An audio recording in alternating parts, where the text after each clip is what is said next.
Good morning, everyone, and welcome to a special edition of A Vision for You. Today is Sunday, February 8th, 2015. My name is Leah, and I'm your moderator. The share ID for Friday, February 6th is 7307.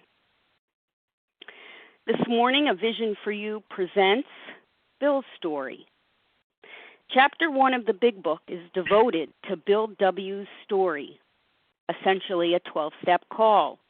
It's a frightening, vivid, and detailed account of one alcoholic's descent into madness. It is also the inspiring and uplifting story of his complete recovery and his resulting mental, physical, and spiritual health.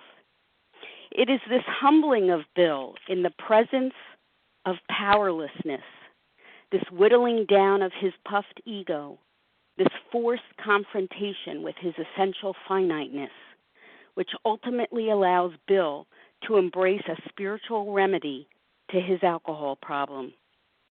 Bill W.'s story gives us inspiration and hope as we see that even someone hopelessly, seemingly hopelessly addicted to alcohol as Bill W. was, can recover.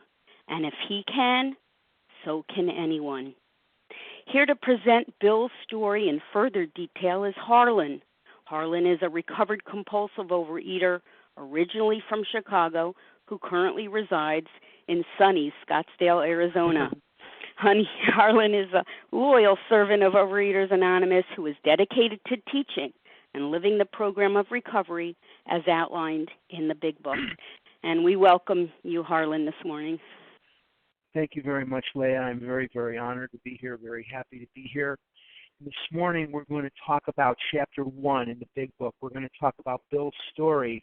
And Bill's story is a story that is extremely important because it is through his story and through identifying with the way Bill thinks and the way Bill drinks that we have that sense of identification that draws us into the book and wants us to learn more and more about this situation. Bill Wilson was a very human person.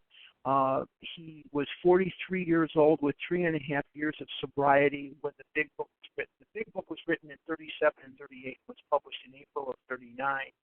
Bill was born on the 26th of November in 1895 in East Dorset, Vermont.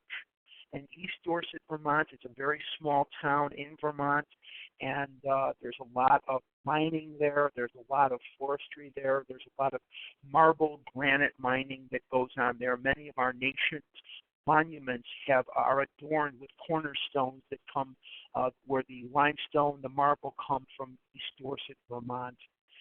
Bill had a younger sister, 2 years younger than him, named Dorothy. And Dorothy and Bill were the victims of a divorce.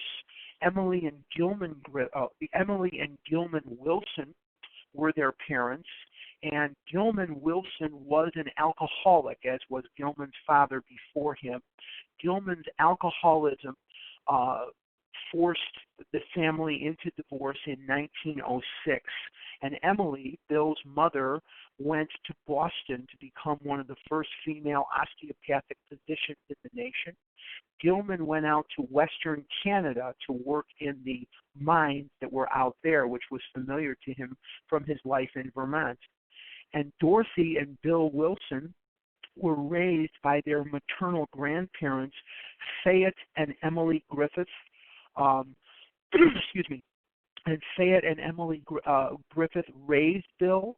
And Bill was a very tall, lanky, skinny kid. And he grew up with an inferiority complex. And he really felt, as many of us do, that he had to work 3 times as hard just to be equally as good. He found an old violin in his grandfather's attic, and he became so proficient at the violin through his hard work that he actually became co-first chair of his school's orchestra. He also was a captain of the football team, and after finding a baseball glove up in Grandpa's attic, he also became the baseball team's starting shortstop, and co-captain of the baseball team as well. He read in a book as a child that only an aborigine could fashion a boomerang that would actually come back to you. And he worked tirelessly at fashioning a boomerang, and when it actually did come back, it almost took his grandfather's head off because his grandfather happened to be walking by at the time. Bill was very dedicated. He was very determined to prove to the world that he was somebody. He was very determined to take his place in the world. And he also suffered from depression. And when he was 17 years old, he was hopelessly in love with a girl named Bertha Bamford. And Bertha went to New York City for what was seemingly a very routine medical procedure. And she passed away during this procedure. And Bill, at age 17, fell into the first of his many, many depressive states. And he suffered from depression his entire life.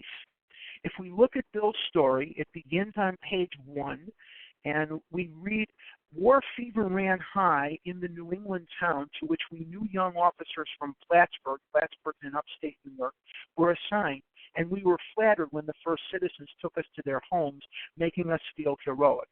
Here was love, applause, war, moments sublime with intervals hilarious. I was part of life at last, and in the midst of the excitement I discovered liquor. I forgot the strong warnings and prejudices of my people concerning drink. In time, we sailed for over there." Now, when he says over there, that denotes World War I. "I was very lonely and again turned to alcohol. We landed in England. I visited Winchester Cathedral. Much moved, I wandered outside. My attention was caught by a doggerel on an old tombstone. Here lies a Hampshire grenadier who caught his death drinking cold small beer. A good soldier is ne'er forgot, whether he die at my musket or by pot." Now, the reason that this is important is the pot that he's talking about here has nothing to do with marijuana. The way that they drank beer in England at that time was in pint pots and quart pots, and they were never sitting while they were drinking. They always stood to consume alcohol. And in the saloon, in the inn, there was a bar that was erected so that they could sort of lean against the bar, hence the name bar. And as an homage to those days, we also see that bar stools are raised well above the level of a dining room chair, a kitchen chair, or a living room chair. And that's kind of an homage to those days where when you drank, you did not sit. Now, the reason that Harlan, your voice is warbling. Can you adjust your phone? I'm sorry? Your voice is kind of warbly. Can you adjust your phone? Please don't interrupt the speaker. Thank you so much. Harlan, we do hear you. It just sounds a little bit perhaps distant. I don't know if there's an adjustment you can make. We hear you perfectly, but let's just see if we can improve it. All right. I'm going to switch to the actual wired headset that comes with the iPhone. Just a second. Is that better? Let's give that a try, yes. Is that better? Okay. I yes. actually just switched headsets. Not a problem at all. Okay. Okay, if you can increase the volume a little bit or just increase your voice, that'll be even better. I don't get told to talk louder very often, Leah, but I'm gonna, in this case, I'm definitely in this case going to talk it up a little bit. So there we go. Wonderful. And please don't interrupt. Thank you, everybody. Okay, no problem. Continue. Thank you. Okay. The pot becomes important because that's the way they drank beer in England at that time. And when they had this, it was pint pots and quart pots. And the barkeep would often yell at the guys that were drinking, "Watch your pints and quarts over there." And when that expression came over here to the colonies in the 1600s and 1700s, it became "watch your P's and Q's," and that's where we get that into the language today. So you see, we give you everything here. We give you a little etymology. We'll give you a little Yiddish later. We'll give you everything. But it's very important that we kind of remember that. The other thing that's kind of funny, and God likes to laugh too, is the actual person that lays in this grave, his name is Thatcher. And a little later on this morning, we're going to learn about another person named Thatcher. and we're going to see how integral that name plays into the story. Ominous warning, which I failed to heed, 22 and a veteran of foreign wars, I went home at last. I fancied myself a leader, for had not the men of my battery given me a special token of appreciation. My talent for leadership, I imagined, would place me at the head of vast enterprises, which I would manage with the utmost assurance. I took a night law course and obtained employment as investigator for a surety company. The drive for success was on. I proved to the world I was important. My work took me about Wall Street, and little by little, I became interested in the market. Many people lost money, but some became very rich. Why not I? I studied economics and business as well as law. Potential alcoholic that I was, I nearly failed my law course. At one of the finals, I was too drunk to think or write. Now, what do we see happening in the life of Bill Wilson at this time is exactly parallel to me. And so can I identify with this? Absolutely. Every dream that I dreamed was annihilated in the face of this illness. I wanted to go to homecoming.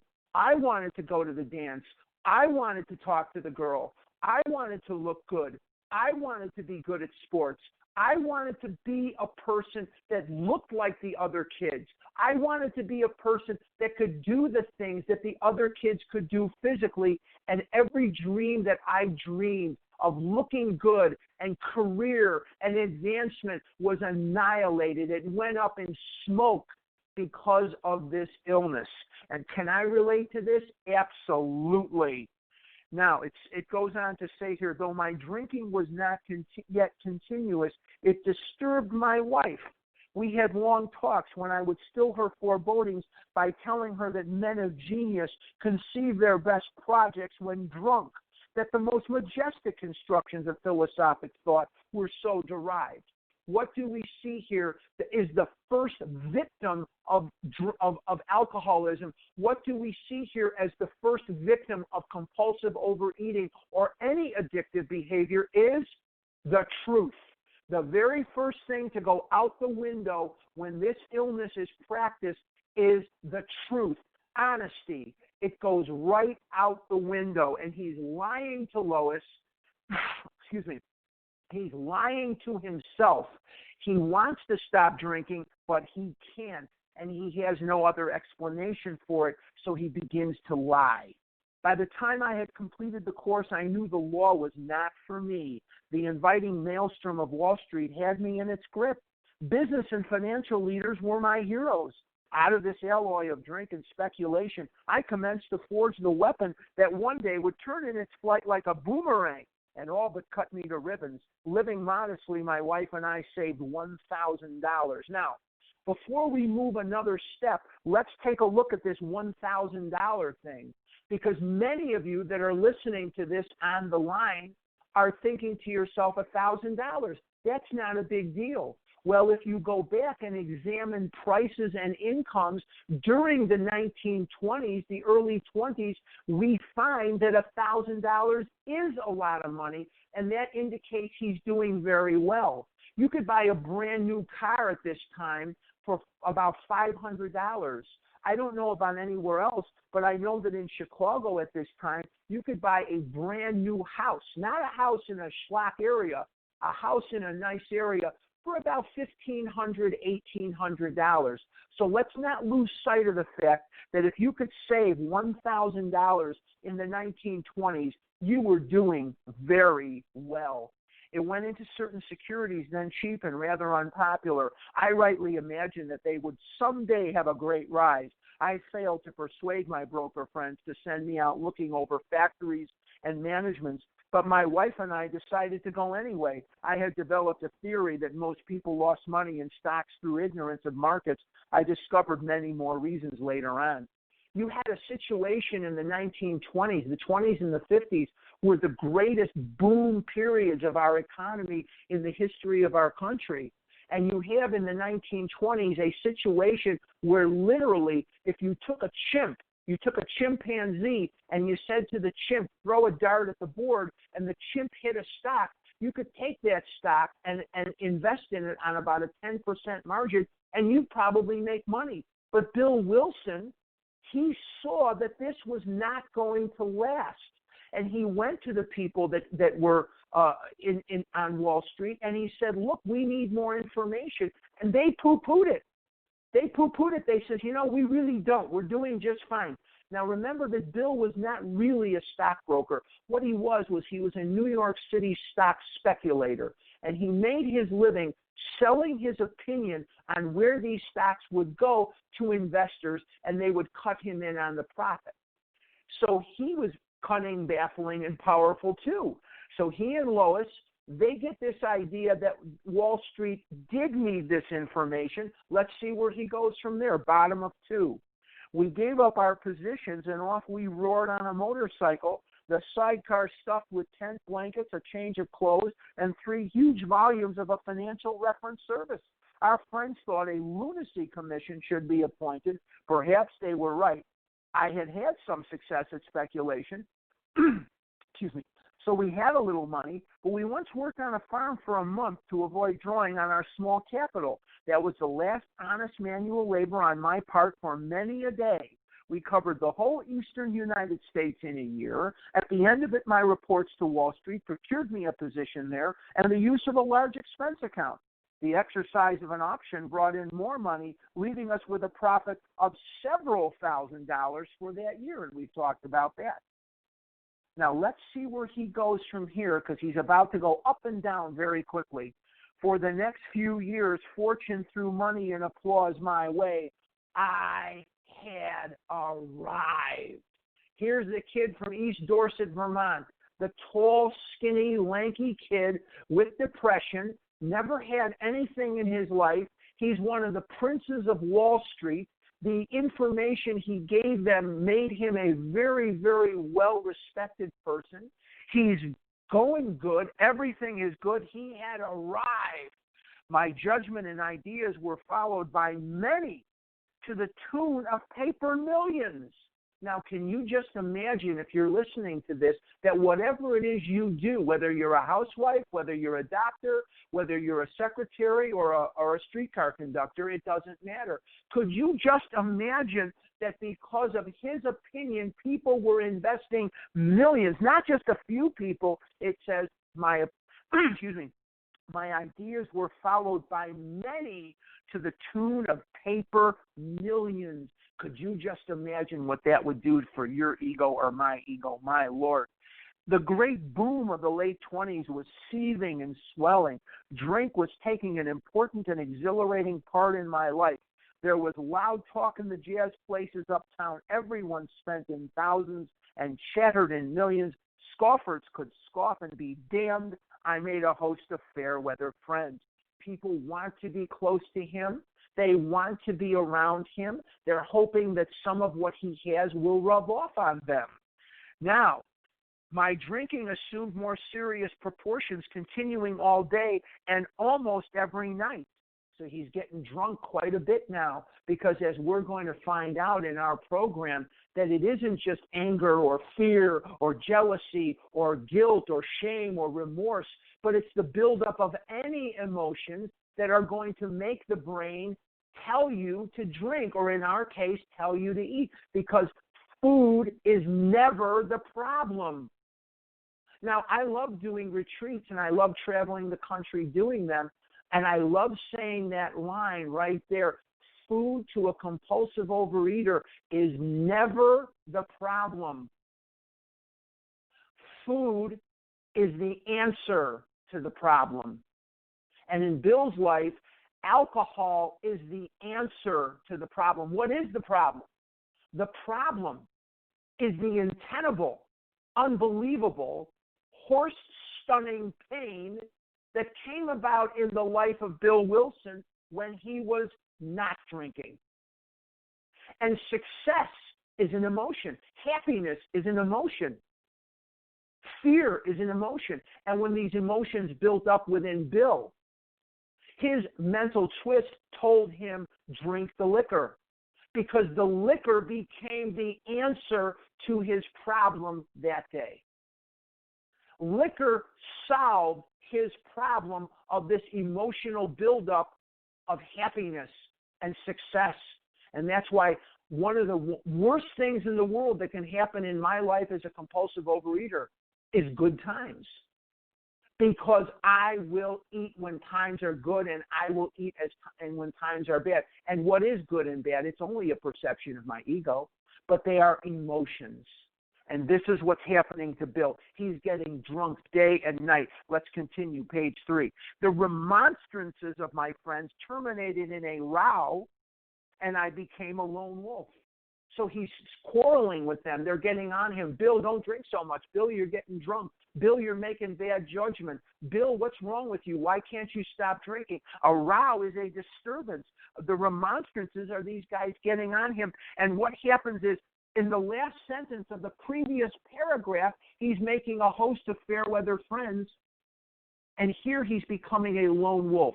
Can I relate to Bill Wilson? You bet I can. Because all I ever wanted to be was thin, but all I ever wanted to do was eat. And my eating took precedence over people. My eating took precedence over everything I ever wanted in my life because it was right there. It was right beyond my grip.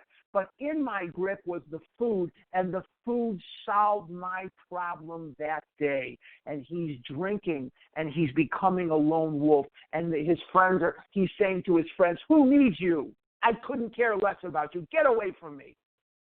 And he's drinking instead of being with his friends. And all he ever wanted to be was successful and popular, but now all he wants to do is drink. Can I identify with Bill? You bet I can. There were many unhappy scenes in our sumptuous apartment. There had been no real infidelity, for loyalty to my wife helped at times by extreme drunkenness kept me out of those scrapes. Bill was very human. And I'm sure that was his take on things at that time. But let's just move on and say Bill was very human. In 1929, bottom of 3, 1929, I contracted golf fever. We went at once to the country, my wife to applaud while I started out to overtake Walter Hagen. Walter Hagen, think Tiger Woods or any of these big golfers now. Liquor caught up with me much faster than I came up behind Walter. I began to be jittery in the morning. Golf permitted drinking every day and every night. It was fun to roam around the exclusive course which had inspired such awe in me as a lad. I acquired the impeccable coat of tan one sees upon the well-to-do. The local banker watched me whirl fat checks in and out of his till with amused skepticism. Abruptly in October 1929, hell broke loose on the New York Stock Exchange. This would be Black Tuesday, October 29, 1929. The stock market crashed. The floor fell out of the stock market, and everything went to hell. After one of those days of inferno, I wobbled from the hotel bar to a brokerage office. It was 8 o'clock. 5 hours after the market closed, the ticker still clattered. I was staring at an inch of tape which bore the inscription XYZ32. It had been 52 that morning. I was finished, and so were many friends. The papers reported men jumping to death from the towers of high finance. That disgusted me. I would not jump. I went back to the bar. Make note of that if you're following in your book.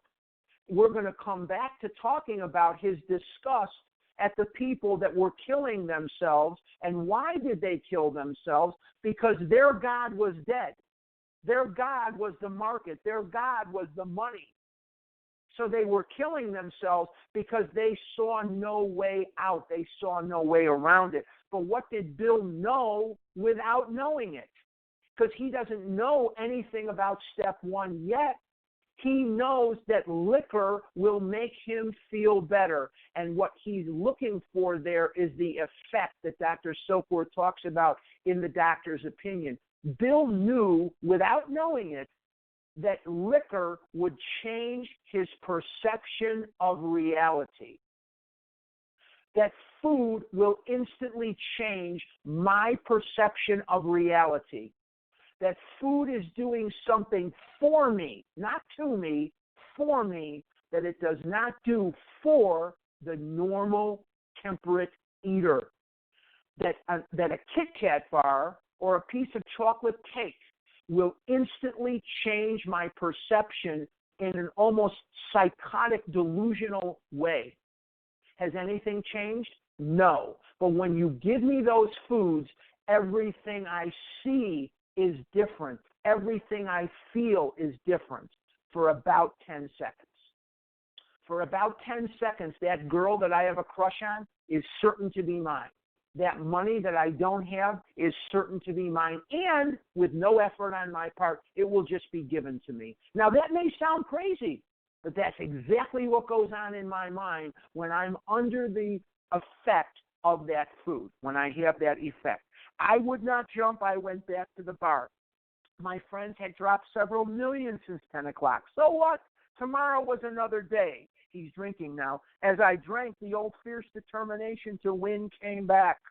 And that's what they call that liquid courage. And in my case, it's that chocolate courage. You give me enough chocolate. You give me enough pie, and everything is going to be okay. My size 60-inch pants look just like James Bond's outfit. My 5 extra large shirt, I look at myself in the mirror and I look just exactly like Napoleon Solo from The Man from U.N.C.L.E. If you don't know who these people are, you can Google them. I'm 60. I'm sorry. Tell you. What can I tell you? Okay.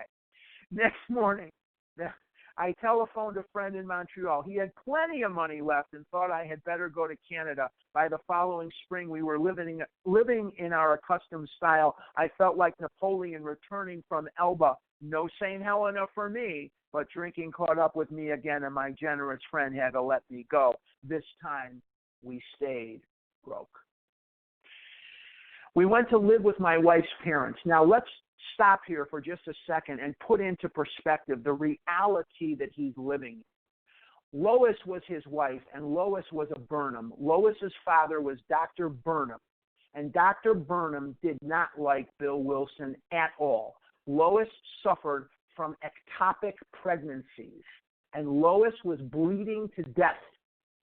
Lois's father goes over there, finds Lois hemorrhaging from an ectopic pregnancy, gets her to the hospital. Yutz cannot be found. Bill cannot be found. He's drinking in some bar, and Dr. Burnham leaves him a note on the kitchen table. Lois is bleeding out. She's hemorrhaging. Get to this hospital right now. The next morning, Bill Wilson comes in. He hasn't shaved. He hasn't showered. He stinks to high hell. And here he comes drunk. That was the end of it. Now, when he says we went to live with my wife's parents, you have to remember, here's the Prince of Wall Street coming back to live with the Burnhams, and Dr. Burnham can't stand him, cannot stand him, and this is who he's forced to live with. Bottom of 4, I found a job, then lost it as a result of a brawl with a taxi driver. Mercifully, no one could guess I was to have no real employment for 5 years or hardly draw a sober breath. My wife began to work in a department store, coming home exhausted to find me drunk. I became an unwelcome hanger-on at brokerage places. Lois is on her feet at Loman's department store. She also went to work at another department store. But she's making $19 a week plus commission. She's making about $26, $27 a week. She's on her feet in high heels, all put together, 10, 15 hours a day. She leaves in the morning to go to work. She asks Bill, please, clean yourself up, you stink.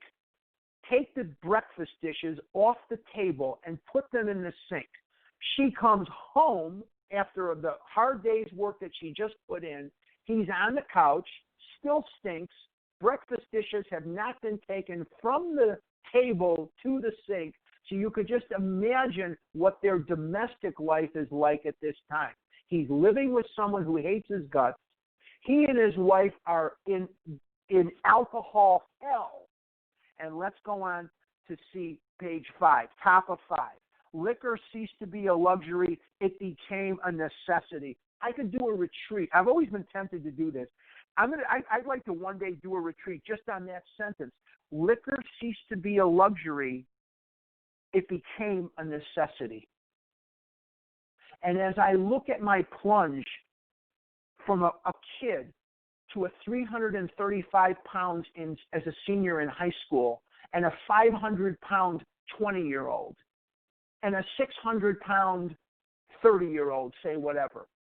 I look at this, and I went from occasional binging to more binging to a point where I was eating all day. My food habit in the 1970s, 1980s, not my cocaine habit, not my heroin habit, not my hooker or gambling habit. My food habit was $100 to $150 a day. My income was nowhere near that.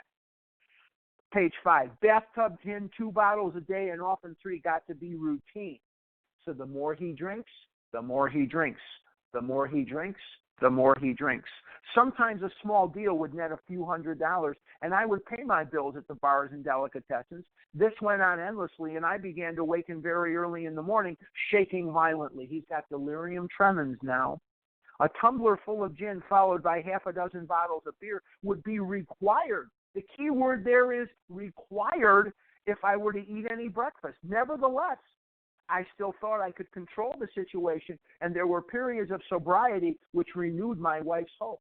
So what is Bill doing there that we know so well? Begins with a D and ends in a T. He's going on a diet. That's the right answer, diet. He's going on a diet. He sees that he can't drink, but he doesn't have anywhere to go. He doesn't have any knowledge. He doesn't have AA to go to. He doesn't have any of these things, so he's going on a diet, and we've done that too.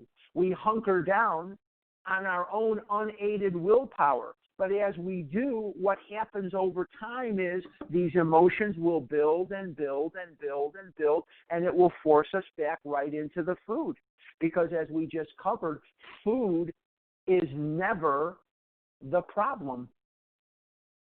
Food is the answer to a problem. And the problem is the buildup of emotions will wake up the mental twist. The mental twist will tell us to eat the food. The emotional side of us needs relief from that untenable pain. And the intelligent side of our brain says, no, no, no, we're not going to eat the food. And the emotional side of the brain demands the food. And my emotional part will get stronger and stronger. And anytime the emotional part of my brain has conflict with the intelligent part of my brain, the emotional part of my brain will win every time. Can I relate to Bill Wilson now? You bet I can. Gradually, page 5, things got worse. The house was taken over by the mortgage holder. My mother-in-law died. My wife and father-in-law became ill. Then I got a promising business opportunity. Stocks were at a low point of 1932, and I had somehow formed a group to buy. I was to share generously in the profits. Then I went on a prodigious bender, and the chance vanished. I did a retreat a number of years ago, like 2 years ago, I think, in Mount Laurel, New Jersey, which is not too far from Philadelphia, Pennsylvania. And I had the pleasure of eating dinner on Saturday night in Cherry Hill, New Jersey, which was exciting. But anyway, the Cherry Hill, New Jersey group approached Bill Wilson when he was on one of his diets. And this is a story within the story. And they said to him, we would like to make this purchase, and we would like you to be involved here, and we'll cut you in on the profit. And this is during, as I said, on Bill's one of his periods of sobriety, or what we would call a diet. So they meet in this hotel room in Cherry Hill, and one of the guys has a bottle of moonshine whiskey. This was in the days of Prohibition, and the bottle goes around, and Bill doesn't take any. Remember, he's on one of his diets now. Goes around again, and the guy pokes him, and he says, hey, Wilson, I made this myself. This is Jersey Lightning. Certainly you can have one drink. After all, I made this myself. With no more thought than that, Bill Wilson has one drink of this moonshine whiskey, and because of his physical allergy to it, he doesn't come out of that hotel room for 3 days. He got so drunk, he couldn't leave that room for 3 days. And of course, now he's got to go home and tell Lois and tell Dr. Burnham and tell himself that he failed yet again. And he says the chance vanished. Page 5. I woke up. This had to be stopped. I saw I could not take so much as one drink. I was through forever. Before then, I had written lots of sweet promises, but my wife happily observed that this time I meant business, and so I did. So he's back on his diet. Excuse me. Shortly afterward, I came home drunk. There had been no fight. Where had been my high resolve? I simply didn't know. See, the intelligent part of Bill's brain says no more drinking, but the emotional part of Bill's brain is demanding that he drink, and the emotional will win out over the intelligent every time. It hadn't even come to mind. Someone had pushed a drink my way and I had taken it. Was I crazy? See, now he's beginning to question his sanity. I began to wonder, for such an appalling lack of perspective seemed near being just that. Renewing my resolve, bottom of 5, going back on his diet, I tried again. Some time passed and confidence began to be replaced by cocksureness. I could laugh at the gin mills. Now I had what it takes. One day I walked into a cafe to telephone. Now let's stop right there. They didn't have a telephone at the gas station.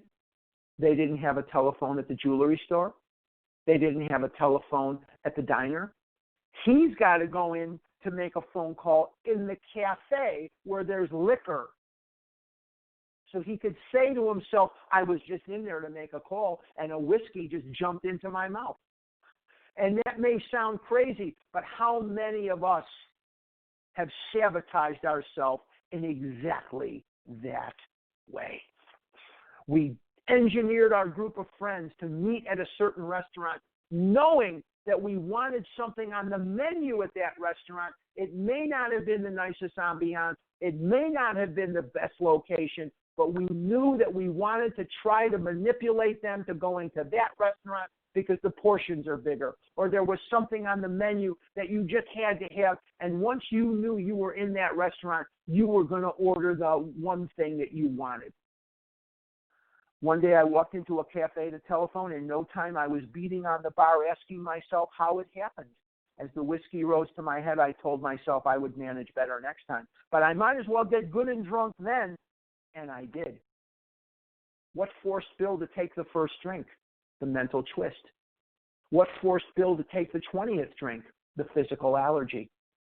If he can't drink because of the allergy, and he can't keep from drinking because of the twist of the mind, then he is powerless over alcohol, and his life is unmanageable. Can I relate to Bill Wilson now? You bet I can. The remorse, horror, and hopelessness of the next morning are unforgettable. The courage to do battle was not there. My brain raced uncontrollably, and there was a terrible sense of impending calamity. I hardly dare cross the street lest I collapse and be run down by an early morning truck, for it was scarcely daylight. An all-night place supplied me with a dozen glasses of ale. My writhing nerves were stilled at last. A morning paper told me the market had gone to hell again. Well, so had I. The market would recover, but I wouldn't. That was a hard thought. Should I kill myself? No, not now. Then a mental fog settled down. Gin would fix that, so 2 bottles in oblivion. Now, on page 4, he's looking down his nose at the people that are killing themselves, and now on page 6, he's considering it because he doesn't see any way out. And for every person that is a compulsive overeater on this phone, you are a miracle. Because many of us, including me for sure, I can only speak for me, I wanted to die.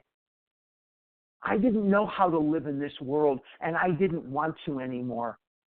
Because if you remember on page 2, it says here that at one of the finals I was too drunk to think or write. That was my whole life. My drinking was not yet continuous. It disturbed my life. It disturbed me too. My eating disturbed me. I wanted to just be a person among people, and I didn't know how to be that. I could not beat the game. I couldn't do it, and I wanted to die. I wanted to die passionately. So now he's drinking for the worst reason of them all, oblivion. And I was eating for oblivion. I didn't know it, at the time. But I ate constantly because I couldn't bear to feel the feelings, the physical pain of being that morbidly obese. The mental anguish of being that morbidly obese was too much for me to handle. And I ate because of the pain of eating. And that is complete insanity. I have eaten railroad cars full of Doritos and ships full of candy bars to blot out the pain of eating railroad cars full of Doritos and ships full of chocolate bars because I couldn't bear the pain. So the more I ate, the fatter I got. The fatter I got, the more I ate. Can I relate to Bill Wilson? You bet I can. The mind and body are marvelous mechanisms, for mine endured this agony 2 more years.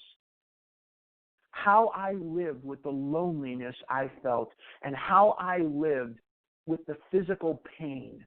My legs were so swollen at the bottom. My ankles had such profuse edema, that extreme swelling. I had no hair on my legs. I couldn't wear socks because they would dig into the swelling. I couldn't bear the thought of the skin rubbing together anymore, and I had that contact dermatitis.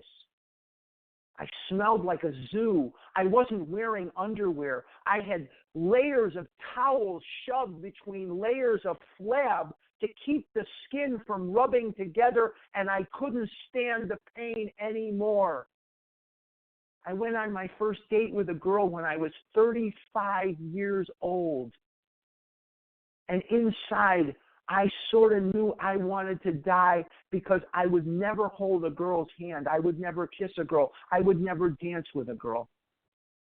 Did I want to die? Absolutely. And when it says here, the mind and body are marvelous mechanisms, I don't know how I survived. For mine endured this agony 2 more years. Sometimes I stole from my wife's slender purse when the morning terror and madness were on me. Again, I swayed dizzily before an open window or the medicine cabinet where there was poison, cursing myself for a weakling. He doesn't want to live, and now he's actively considering killing himself. There were flights from city to country and back as my wife and I sought escape. Lois and Bill tried a lot of geographic cures. When he was drinking in the country, they would go to the city. When he was drinking in New York, they would go to the country. Nothing helped. Nothing helped. Then came the night when the physical and mental torture were so hellish, I feared I would burst through my window, sash and all. Somehow I managed to drag my mattress to a lower floor, lest I suddenly leap. A doctor came with a heavy sedative. Next day found me drinking both gin and sedative. This combination soon landed me on the rocks. People feared for my sanity. So did I. I could eat little or nothing when drinking, and I was 40 pounds underweight. Is his being 40 pounds underweight or some of the situations that many of us have incurred, are they any more or less dangerous? They're equal. They're equal. He's dying. He's dying of malnutrition. He's dying of malnutrition in the richest country in the world. I know there's a depression on, but there's still more food here and still more opportunity to nourish yourself here than there is anywhere else. And in the middle of the biggest city in the United States, in the middle of the richest country in the world, he's dying of malnutrition. Now, we talked about Dorothy Wilson, Bill's younger sister. And she was married to a guy named Dr. Leonard Strong. And Leonard liked Bill. Unlike Dr. Burnham, he liked Bill. And he thought Bill was a good guy. And we're going to see here how in these next couple of paragraphs, the loving hand of God is going to begin a series of miracles that are going to put some sunlight into the shivering dark cave of alcoholism. We're now going to see the hand of God in a more visible sense right now. My brother-in-law is a physician, and through his kindness and that of my mother, I was placed in a nationally known hospital for the mental and physical rehabilitation of alcoholics. Now, Of all of the hospitals that Bill could have been admitted to, he is now about to be admitted to the Towns Hospital in New York City, which is the best place in the world for alcoholism and drug addiction known to man. Is it odd or is it God that he is also going to be placed? Of all the places he could have gone, he goes to the Towns. Of all the doctors that he could have been assigned to, he's going to be assigned to Dr. William Duncan Silkworth. Dr. William Duncan Silkworth is going to give Bill some information. Let's see what happens here. Let's see the hand of God. Under the so-called belladonna treatment, my brain cleared. Hydrotherapy and mild exercise helped much. Best of all, I met a kind doctor who explained that though certainly selfish and foolish, I had been seriously ill bodily, the allergy, and mentally, the twist of the mind. So now Bill has information. He has information, and let's see where he goes just on information alone. It relieved me somewhat to learn that in alcoholics, the will is amazingly weakened when it comes to combating liquor, though it often remains strong in other respects. My incredible behavior in the face of a desperate desire to stop was explained. I bet that if I got a chance to know many of the people on this phone line right now or listening on tape, I bet that if I got a chance to know you, I would be astounded at the things that you were able to accomplish in your life. Many of you have accomplished things that are fantastic. But there's one thing you cannot do. There's one thing that you will never be able to do. And there's one thing that none of us will ever be able to do. And I say that redundantly because I want to drive the point home. That no matter whether you be a doctor, a professor, or a bus driver, or a taxi cab driver, it will not make one bit of difference, because the one thing you will not be able to do is to control the amount of, the two things. The one thing you will not be able to do is to control the amount you eat once you've started because of the allergy, and you will not be able to keep from eating now that you want to because of the mental twist. So no matter what you've accomplished in your life, your accomplishments will mean nothing when it comes up against the steamroller of this illness. My incredible behavior in the face of a desperate desire to stop was explained. Understanding myself now, I fared forth in high hope. He thinks, okay, he's got this information. He knows what's wrong. Now I'm good. Now I'm okay. Now he goes into that hospital in 1933. We're going to read about 3 hospitalizations that Bill is going to take. 3 times he's going to be hospitalized for his alcoholism. But something very, very miraculous is going to happen between 2 and 3. Okay. Understanding myself now, I fared forth in high hope. For 3 or 4 months, the goose hung high. Goose hanging high means times are good. He's on his diet, right? Starts with a D, ends in a T. I went to town regularly and even made a little money. Surely this was the answer, self-knowledge, right? He knows everything. Everything's good. Oh, wait a minute. But it was not. For the frightful day came when I drank once more. What the heck? Oh, the curve of my declining moral and bodily health fell off like a ski jump. After a time, I returned to the hospital. This is the spring of 1934. This was the finish, the curtain, it seemed to me. My weary and despairing wife was informed that it would all end with heart failure during delirium tremens, or I would develop a wet brain perhaps within a year. She would soon have to give me over to the undertaker or the asylum. Wet brain is really a dry brain. Alcohol saps cells of their hydration. That's why these guys, they wake up and they just want to drink and drink and drink, because they're thirsty, they're dry. Now, there's 2 organs of the body that will not rehydrate like that. One is the liver and one is the brain. So what happens over time is if you suck enough of the hydration out of the brain, They become human vegetables. And they'll sit there in the asylum, and they'll come in the morning and wake them up and change their diaper and feed them, and put them in front of the TV set and change their diaper and feed them, and that's their life. People come to see them. They don't know the people. They don't know anything. They're just literally human vegetables. And this is what this is what Dr. Silkworth is telling Lois. And Bill's overhearing this because he's coming out of the stupor.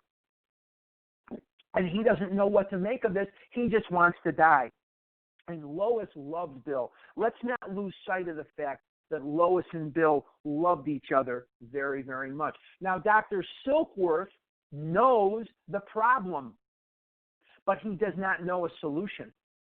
Let's keep going. Bottom of 7. They did not need to tell me. I knew and almost welcomed the idea. She wants to die. It was a devastating blow to my pride. I, who had thought so well of myself and my abilities, of my capacity to surmount obstacles, was cornered at last. Now I was to plunge into the dark, joining the endless procession of sots who had gone on before. I thought of my poor wife. There had been much happiness after all. What would I not give to make amends? But that was over now. No words can tell of the loneliness and despair I found in that bitter morass of self-pity. Quicksand stretched around me in all directions. I had met my match. I had been overwhelmed. Alcohol was my master. He's done. He's defeated. He's been told what's wrong, and he still can't stop drinking. He doesn't see that there's any solution. Trembling, I stepped from the hospital, a broken man.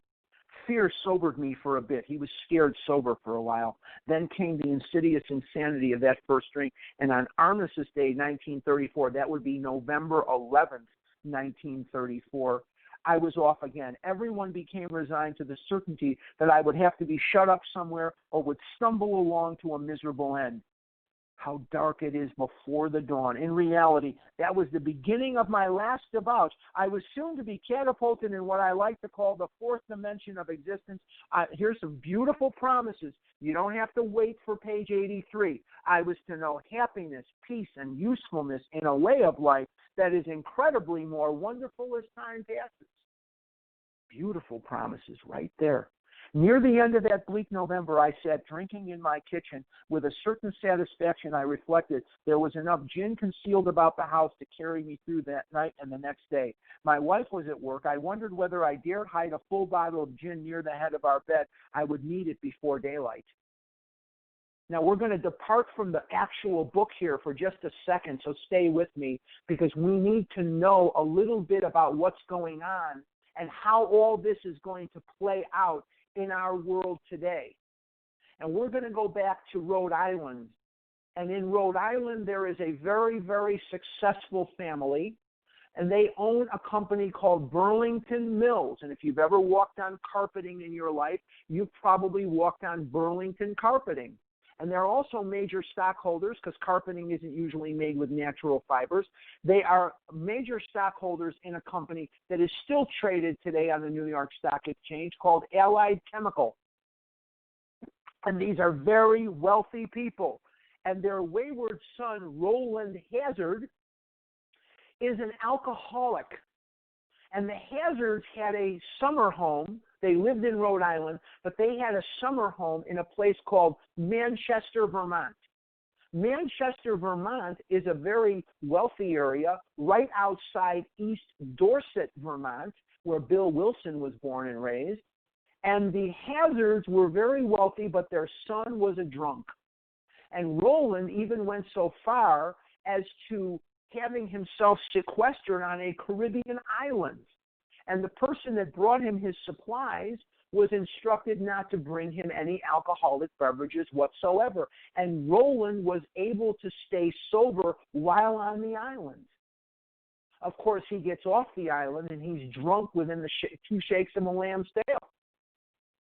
Roland wanted to give his mother the gift of seeing him sober one more time. And Roland, in the early 1930s, psychiatry, the art of psychiatry, was really in its infancy. And Roland sought out the services of the most preeminent psychiatrist at that time, a man by the name of Sigmund Freud. And Sigmund Freud wasn't taking on any new patients. Now remember, money was no object. And he sought out Sigmund Freud's number two man, his number one protege or the number two psychiatrist in the world, a guy by the name of Dr. Adler. And Adler wasn't taking on any new patients either. The number three psychiatrist in the world lived in Switzerland. And in Switzerland lived Dr. Carl Jung. And Carl Jung psychoanalyzed Roland for 1 year. Between 1933 and 1934, Roland was in Switzerland with Dr. Jung. And at the end of his stay in Dr. Jung's care, he stayed sober. And Dr. Jung tells him it is now okay for you to return home to the States. Roland goes to the shipyard, and what do they have at the shipyard? A bar. And Roland gets drunk very, very quickly, and very, very, very drunk. And they bring him back to Dr. Jung, and Jung says to him, I have misdiagnosed you. You are not all the things we talked about. You are an alcoholic and you're going to die.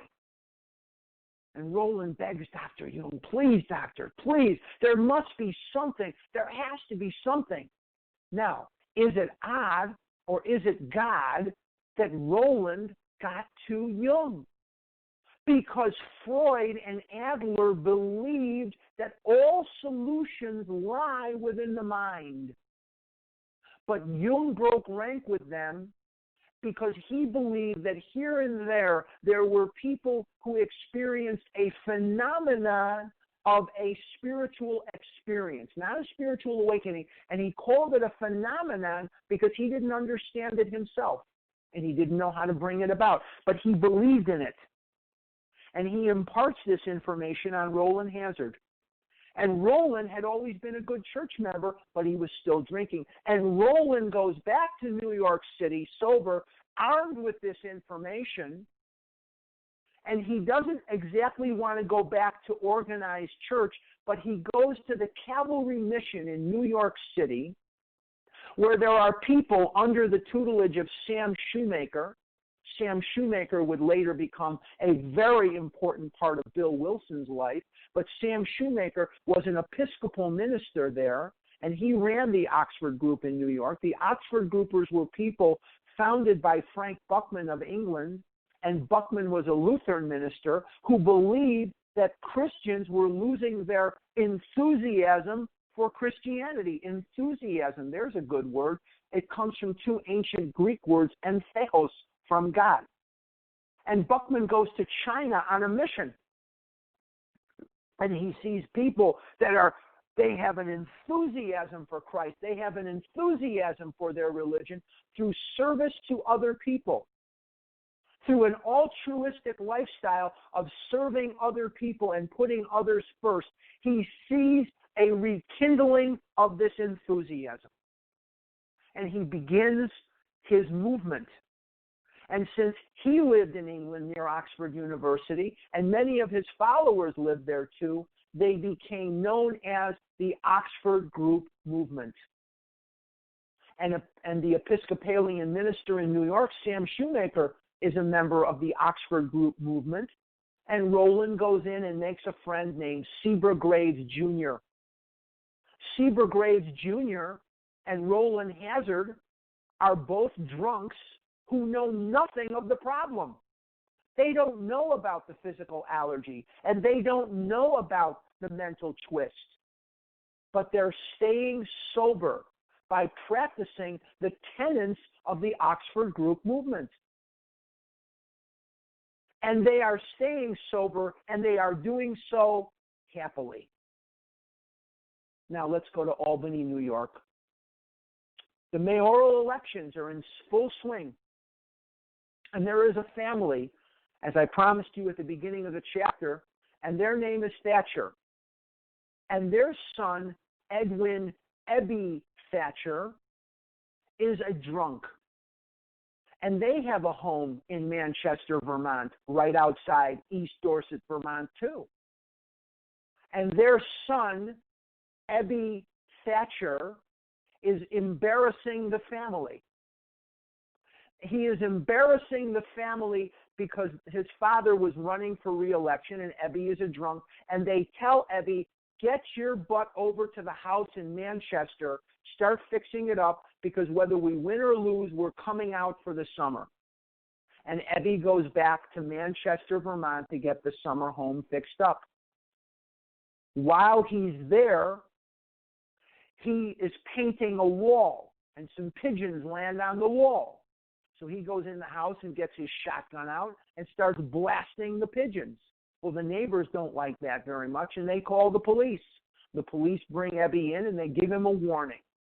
Do this again, and you're going to Brattleboro, which is the insane asylum in Vermont, which is where they put alcoholics, in Brattleboro Insane Asylum. Ebby drives, not long after that, Ebby drives right through the house, right through the kitchen wall of a woman in Manchester, Vermont, drives right into her house, shows no contrition whatsoever, and says, not I'm sorry, doesn't say forgive me, doesn't say don't worry, I'll take care of the damage. He flippantly says to the woman, hey, toots, how about a cup of coffee? So she's indignant. She calls the police, and they are about to sentence Ebby to be in Brattleboro Insane Asylum. Now let's go back to Roland and Sebra Graves Jr., because it is now the summer of 1934. It's August of 34. Ebby is in a holding cell. What is happening with Roland is he goes to his family and he is sober, and they are just kvelling. If you don't know what kvelling is, it's a Yiddish word, rapture beyond belief. Rapture, happiness, you're busting from happiness. Busting from happiness. They're kvelling. Even though they don't know they're kvelling. They're kvelling, trust me. And they see Roland, and they say, Roland, go on a vacation. You've been working so hard with the Oxford group. Take a vacation. Anywhere you want, we'll pay. So he goes back to the Oxford group, and him and Sebra Graves Jr. are discussing where they should go, and they decide to go to Vermont. Now, is it odd or is it God? Because if they had gone to Vermont a week before, I'm dead. If they went to Vermont a week after, I'm dead. But they happened to go at the tail end of August, beginning of September of 1934, and Sebra Graves and Roland, while there, they get wind of a guy that they knew of named Ebby Thatcher and his escapades. Now, who was the judge presiding over Ebby's case? It just happened to be Sebra Graves Sr. Is it odd or is it God that Sebra Graves Jr.'s father is the judge in this case? It is now September of 1934. Ebby signs extradition papers that says if he doesn't go to the Oxford group with these gentlemen and do what they say, he will be remanded back to Vermont, extradited back to Vermont immediately for sentencing into Brattleboro Insane Asylum. Ebby agrees reluctantly. He goes with them to the Oxford group meetings in September of 34, and September comes and goes, he's sober. October comes and goes, he's sober. He has 2 months of sobriety in November of 1934. September to October and October to November is 2 months of sobriety. Ebby is now told by the Oxford groupers to go give testimony. He says, what's testimony? He says, they said to him, now go out and tell what we told you to somebody else. Every Jewish holiday in the world is the same. They tried to kill us. A couple of us got away. Let's eat. And then after we're done eating, we're supposed to tell all this to our kids. Okay, fine. He says, I don't want to go give testimony. And I says, okay, that's fine, but you have to go to Brattleboro if you don't. He says, you know what? I think I'll go give testimony. So Ebby Thatcher is thinking, like Winnie the Pooh, think. Who can I go give testimony to here in New York City where I won't embarrass the daylights out of myself? And he remembers his old drinking buddy, Bill Wilson. And he calls on Bill. And it is November of 1934. Ebby has just enjoyed 2 months of sobriety for the first time in his adult life. He is coming to call on a drunk Bill Wilson. Let's go to the bottom of page 8, and let's see where we go from there. Very bottom of 8. My musing was interrupted by the telephone. The cheery voice of an old school friend asked if he might come over. He was sober. That's in italics. It was years since I could remember his coming to New York in that condition. I was amazed. Rumor had it that he had been committed for alcoholic insanity. I wondered how he had escaped. Of course he would have dinner, and then I could drink openly with him. Unmindful of his welfare, I thought only of recapturing the spirit of other days. There was that time we had chartered an airplane to complete a jag. His coming was an oasis in this dreary desert of futility. The very thing an oasis drinkers are like that. Eaters are too. We all love our binge buddies, don't we? We love those binge buddies that we had earlier in life and when we were in our illness. We love the people we could just eat our heads off with, and they wouldn't say anything to us, and we wouldn't say anything to them. Okay.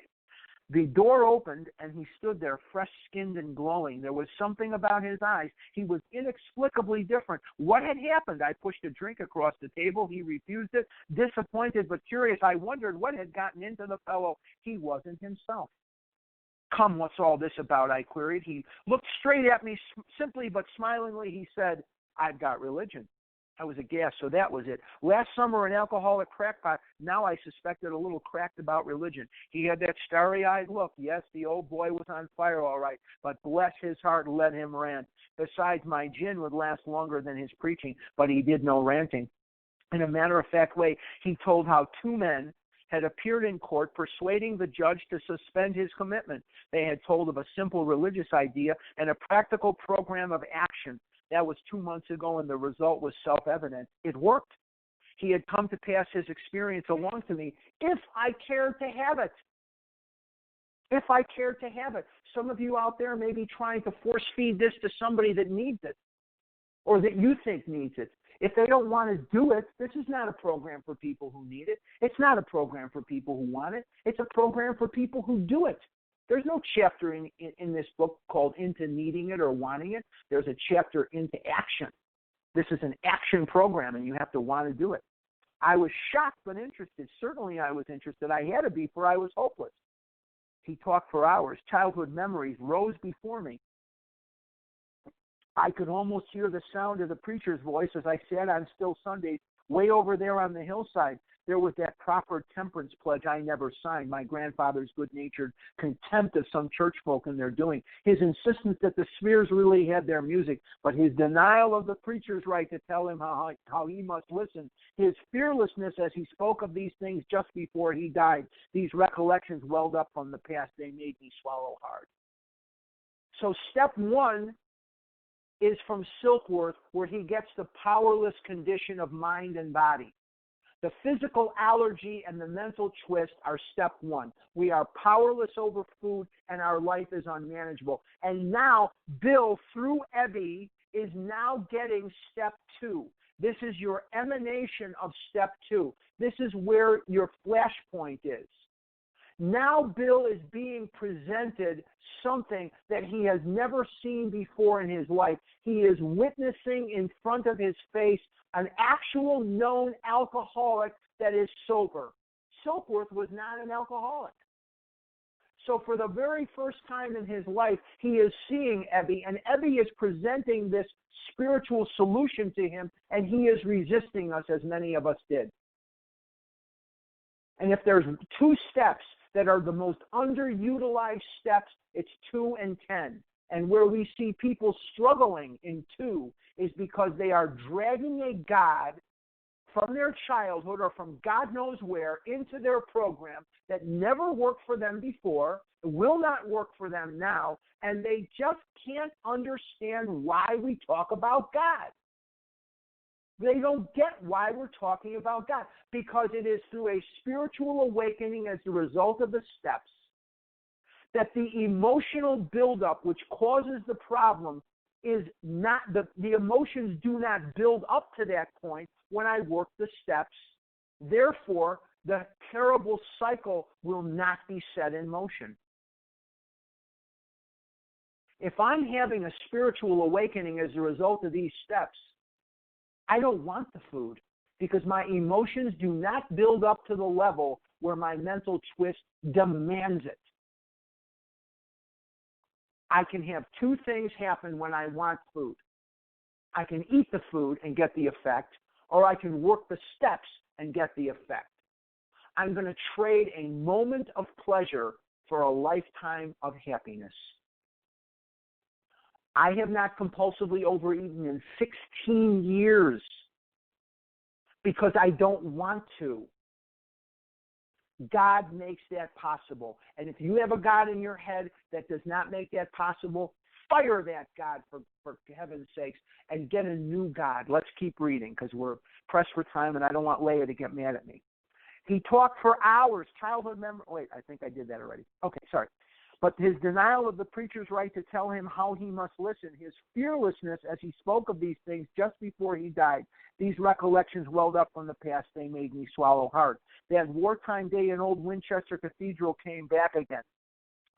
I had always believed in a power, capital, greater than myself. I had often pondered these things. I was not an atheist. Few people really are, for that means blind faith in the strange proposition that this universe originated in a cipher. Cipher is a 0, is a nothing, and aimlessly rushes nowhere. My intellectual heroes, the chemists, the astronomers, even the evolutionists suggested vast laws and forces at work. Despite contrary indications, I had little doubt that a mighty purpose and rhythm underlay all. How could there be so much precise and immutable law and no intelligence? I simply had to believe in a spirit of the universe, capital, who knew neither time nor limitation, but that was as far as I had gone. With ministers in the world's religions, I parted right there.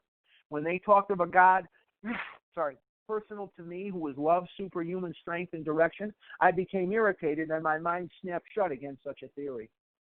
To Christ I conceded the certainty of a great man, not too closely followed by those who claimed him, his moral teaching most excellent. For myself I had adopted those parts which seemed convenient and not too difficult. The rest I disregarded. Can I relate to him here? Absolutely. I took what I wanted from my religion and I left the rest. I didn't want any part of it. Now this next paragraph is timeless. Timeless. You could read this paragraph and bring up doubt about God in every millennium in the world. Let's read it. The wars which had been fought, the burnings and chicanery that religious dispute had facilitated made me sick. I honestly doubted whether on balance the religions of mankind had done any good. Judging from what I had seen in Europe, and since the power of God in human affairs was negligible, the brotherhood of man a grim jest. If there was a devil, he seemed the boss universal. And he certainly had me.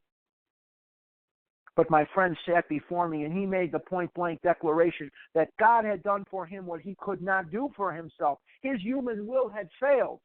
Doctors had pronounced him incurable. Society was about to lock him up. Like myself, he had admitted complete defeat.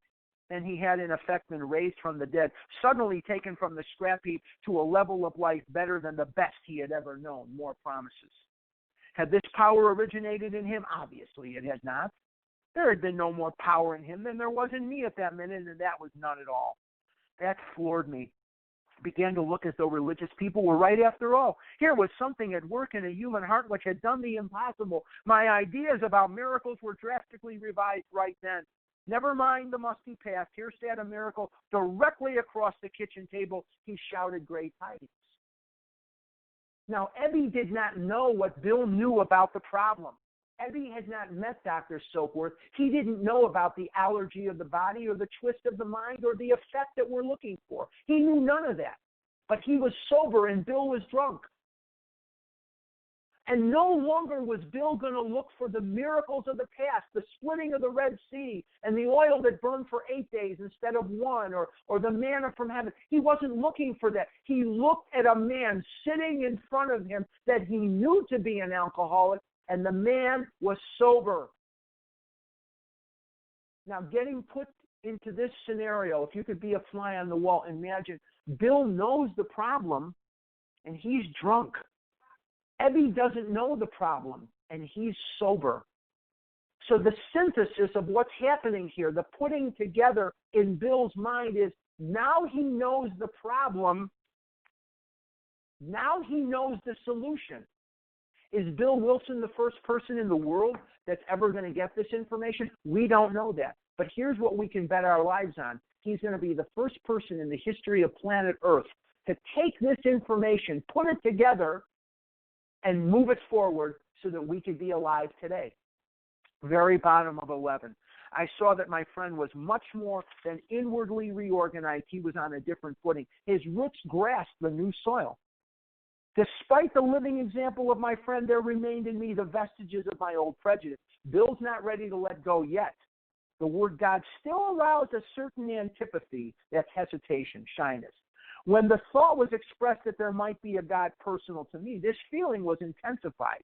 I didn't like the idea. I could go for such conceptions as creative intelligence, universal mind, or spirit of nature, but I resisted the thought of a czar of the heavens. However loving his sway might be, I have since talked with scores of men who felt the same way. Now, Ebby is going to suggest something to Bill here that is going to change the course of history forever and open the door to tens of millions of people like all of us listening to this right now. My friend suggested when what then seemed a novel idea, he said, why don't you choose your own conception of God? Now, come to think of it, I've never argued with my conception of anything. Now I can have a God that's of my understanding. I don't have to have the God that I was presented in as a child that was going to kick my butt if I ate unkosher food, or was going to kick my butt if I rode my bike on Saturday. I don't have to have that God. I can have a God of my understanding. Now, there are going to be theologians today, and there's going to be clergymen today, and authors and poets, and there's going to be musicians, and people are going to consider today what is God and what God is not. I don't have to enter into that. There are two things I need to know about God. There is one, and it's not me. That statement hit me hard. It melted the icy intellectual mountain in whose shadow I had lived and shivered many years. I stood in the sunlight at last. It was only a matter of being willing to believe in a power greater than myself. Nothing more was required of me to make my beginning. I only have to be willing to believe. I don't even have to believe. And beginning calls us to step 3. So we've seen step 1, step 2. Now we're seeing a reference to step 3. Because we're going to learn in chapter 5 that step 3 is a decision and a beginning. I saw the growth could start from that point. Upon a foundation of complete willingness, I might build what I saw in my friend. Would I have it? Of course I would. Thus was I convinced that God is concerned with us humans when we want him enough. How do I demonstrate that I want him enough? By working the program, by working the steps all day, every day. I take action. I don't sit here and say, God, I want you. I take action. Take action. My God, this is not a program for people who need it. It's not a program for people who want it. It's a program for people who do it. Page 12. At long last I saw, I felt, I believed. Scales of pride and prejudice fell from my eyes. A new world came into view. These are beautiful promises. Don't miss them. You don't have to wait for page 83. The real significance of my experience in the cathedral burst upon me for a brief moment. I had needed and wanted God. There had been a humble willingness to have him with me, and he came. Challenge God. Challenge him and see if you find him wanting. You can't do it. He's too powerful. He's too loving. You cannot challenge him and say he didn't come. Maybe you won't get the answer you want. There's a lot of houses here in Scottsdale I want to live in, but I can't. There's a lot of girls I'd like to kiss. I can't. There's a lot of money and cars I'd like to have. I don't have them. But God has provided for me a life. And it's my life, and I wouldn't trade it. But I'd like to have a wife. No, I'm just kidding. But soon the sense of his presence had been blotted out by worldly clamors. Now, that worldly clamor is very important because no matter how spiritual we are right now as we listen to this, we will never rise above the level of a human being. And as human beings, we're going to see things we want and we can't have them, or we're going to want things or whatever it is. Worldly clamors are going to happen. I have to work my program. Mostly those within myself, top of 13. And so it had been ever since, how blind I had been. Now, it is now the 11th of December, 1934. Bill has been going to the Oxford group meetings with Evie for several weeks, but he's still drinking. He is about to go into the hospital for the third and final time. At the hospital, I was separated from alcohol for the last time. Treatment seemed wise, for I showed signs of delirium tremens. Dr. Silkworth tells us several times, and Bill is telling us again, put down the food. Put down the food. Put it down. Because I cannot work the program while I'm eating Kit Kat bars. It just doesn't work that way. Kit Kat bars will prevent me from feeling or knowing what the truth of life is, and I will not have a spiritual awakening as a result of anything. I have to put down the Kit Kat bars. There I humbly offered myself to God as I then understood him to do with me as he would. I placed myself unreservedly under his care and direction. I admitted for the first time that of myself I was nothing, that without him I was lost. Steps 1, 2, and 3. I ruthlessly faced my sins and became willing to have my newfound friend, capital God, take them away root and branch. That's steps 6 and 7. I have not had a drink since. 4, 6, and 7. 4, 6, and 7. My schoolmate visited me, and I fully acquainted him with my problems and deficiencies. Step 5. We made a list of people I had hurt or toward whom I felt resentment. Step 8. I expressed my entire willingness to approach these individuals, admitting my wrong. 9, 10. Because in 10, you admit when you're wrong.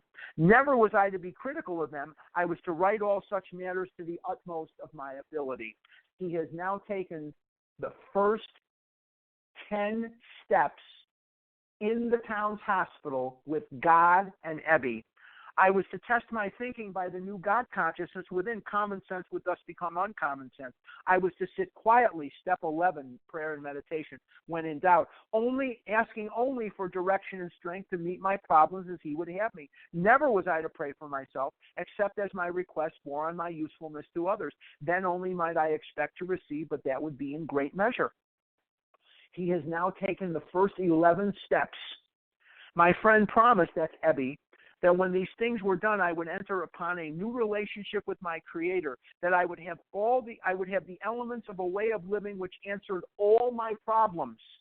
Belief in the power of God, plus enough willingness, honesty, and humility to establish and maintain the new order of things were the essential requirements. The key word there is requirements. Simple but not easy, a price had to be paid. It meant destruction of self-centeredness. I must turn in all things to the Father of light, who presides over us all. These were revolutionary and drastic proposals, but the moment I fully accepted them, the effect was electric.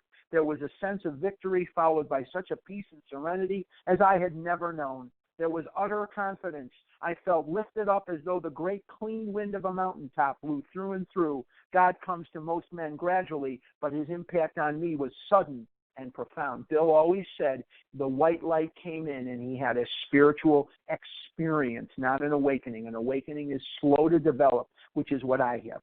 An experience is bang, God came right there.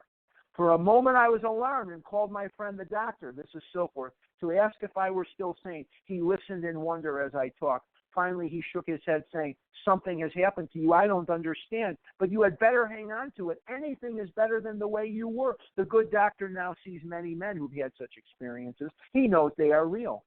Now, Bill is a selfish drunk. But let's see what happens to Bill immediately after this spiritual experience. While I lay in the hospital, the thought came that there were thousands of hopeless alcoholics who might be glad to have what had been so freely given me. Perhaps I could help some of them. They, in turn, might work with others. Step 12. My friend had emphasized the absolute necessity of demonstrating these principles in all my affairs. More action. Particularly was it imperative to work with others as he had worked with me. Faith without works was dead, he said, and how appallingly true for the alcoholic.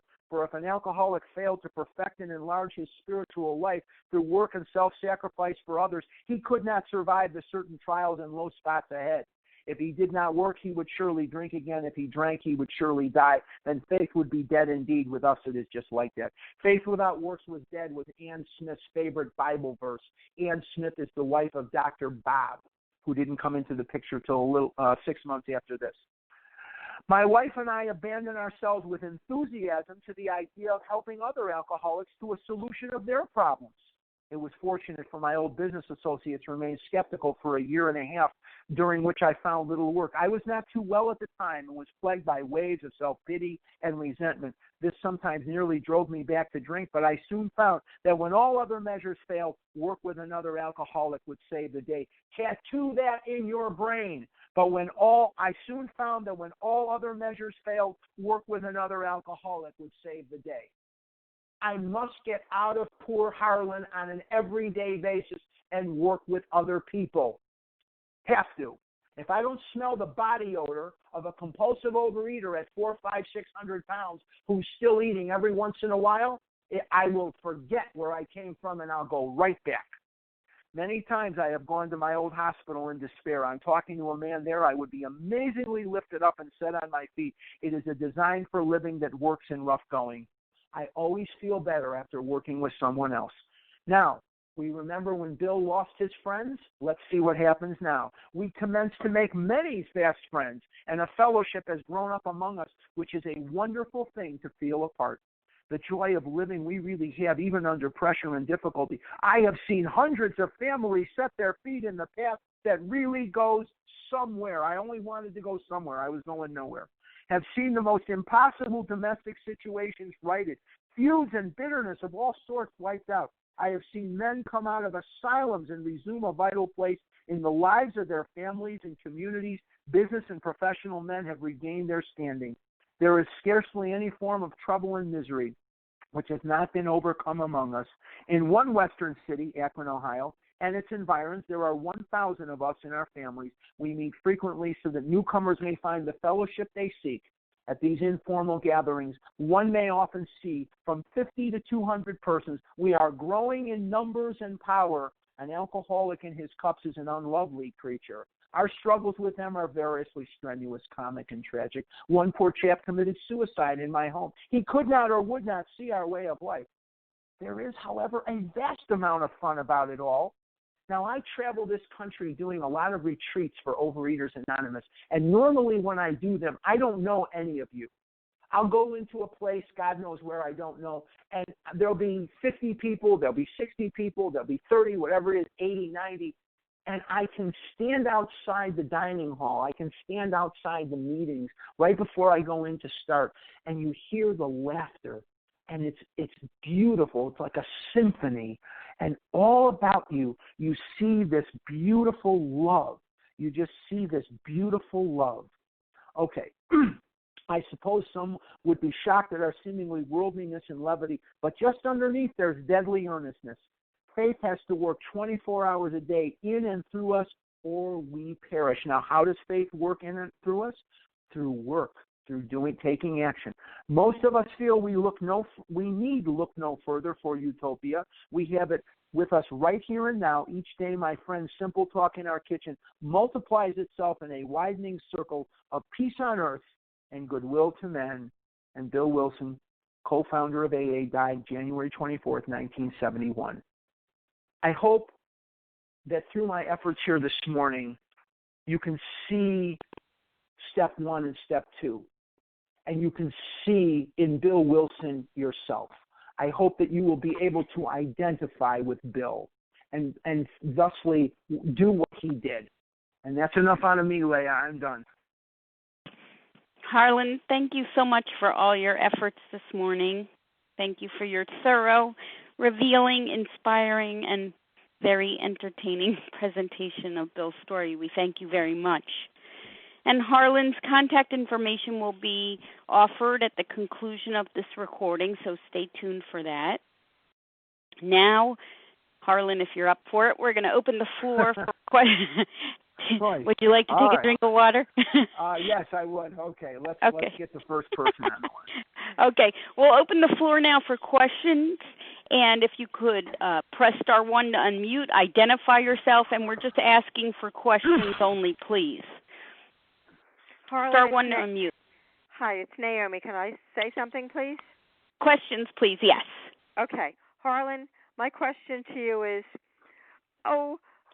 thank you, and I'm sorry, but you made an profound difference on my life at that conference in New Jersey, and I'm not dead, and I'm still alive, and I love you. Goodbye.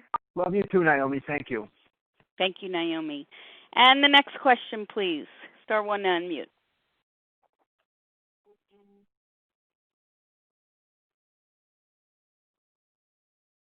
Chrissy M. Chrissy, your turn. Go ahead. Yeah, thank you so much, Harlan. I have been abstinent for 5 months now. It's the first time in my life, and I identify with you a lot about the food being the solution from the beginning, from early on. My question is the emotions that you spoke of today, and there was so much you spoke of, but that specifically, just practically speaking, when I do get overwhelmed with the emotion and I want to run from it, and I have other tricks that I use besides the food now that I don't have that by the grace of God. I have the luxury, I'm going to make it really quick, I have the luxury of being able to sit with my emotions now and process it because I'm not working and I'm early in recovery, and God is so good that I can do that. And I'm projecting, how does one, as busy as yourself, function in life when we really need to work this program immediately and deal with what we're feeling? Thank you. That's it. I just do steps 10 all the time. I do step 10. If there's 2 underutilized steps, they're 2 and 10. 2 and 10 are the most underutilized. 3 and 4 are the most misunderstood. We have 10-step calls that we make, and it's on page 84. Continue to watch for selfishness, self-seeking, resentment, fear, anger. When these things crop up, we ask God at once to remove them. We discuss them with someone. We make amends if we've harmed anybody. We resolutely turn our thoughts to someone we can help, love and tolerance of others. I have an arsenal of people in my phone that I can call that are going to help me point out my part in these things. I cannot just sit there and have these emotions and not eat. It is not a possibility for me. That's why I have to do 10 steps all day long. And the 10th step and the second step are the most underutilized of the steps. Wherever you see people who are failing in 4 or failing in 9, they're really failing in 2. And if you see people that are allowing this buildup of emotion, they're not doing 10 steps. And the 10th step, we think it's something we do in the morning and at night. That's 11. Step 10 is something that's done all the time, and that's the answer, is I do the steps constantly. Thank you, Chrissy. Hi, this is Rachel H. I have a question. Rachel H. Anybody else with a question? Tracy from Otto has a question. Tara. Tracy. Your name again, I'm sorry? Tara. Tara. Okay, so let's go Rachel H., please. Thank you. So much. Hi, good morning, Harlan. Thank you so much for that incredible share. I've been in a program about 5 years, and without getting too much into things, my question for you is, when we talk about this idea of like a daily reprieve, one day at a time, one of the things I struggle with is my head jumping ahead. And that's obviously me trying to run the show and planning things in the future. Are there any actions that you have found have been helpful in terms of bringing the self back to the now and bringing the self back to being in today and focusing on today? And obviously getting out of myself is really important and working with others in the steps, but I'm talking about when that head is going to the planning place and not taking things one day at a time. Any suggestions you have on that? Yes. My suggestion would be to work the steps. My suggestion is that I think I know what girls should want to go out with me. I've been single now for about 5 years. So I want this girl to go out with me. I want that car. I want this. I want that. I'm writing the script for God. And that's why I need the steps. And I have to really lean on step 2 there, because there is a God and it's not me. God knows how to run the world. He doesn't really need my help. You will probably not encounter God today walking around your area, Rachel, pretending he's Harlan. But Harlan will walk around pretending he's God, and I've got the script all written out. And it's just a matter of remembering to pray, remembering to meditate, and remembering that there is a God and it's not me. And instead of just saying that to myself, now I have to take action. Now I have to get out of myself. I think I'll call so-and-so. I think I'll call this one. I think I'll do this. And that's basically what I do.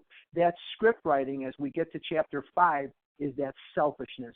I want to arrange the ballet, the lights, the music to just suit me, and I can't do that. God knows much better how to run the world than I do. Thank you, Rachel H., for the question. Tracy, your turn. This is Tracy A. My question is, when you look at the big book, what's your take on how quickly the steps should be taken? I'm worried about sponsees with my obsessive way of doing things. I don't want to push them too hard, but I also don't want to have them not finish the steps in a healthy amount of time.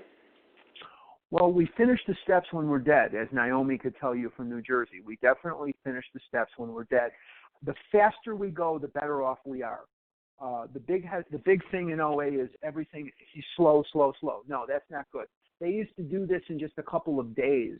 If you look at Dr. Bob's Nightmare, or you look at Bill Dotson's story, Alcoholics number 3, Dr. Bob got sober on the 10th of June, 1935, and 16 days later he was calling upon Bill Dotson at the Akron Hospital. So there's no way of doing them too fast. I'm not worried about pushing anybody too hard. If I push them too hard and they leave, they weren't ready, and the food will push a lot harder than I can. A Kit Kat bar, Milk Duds, and a Butterfinger bar will push you to the brink of death. How much harder can I possibly push a person than chocolate cupcakes?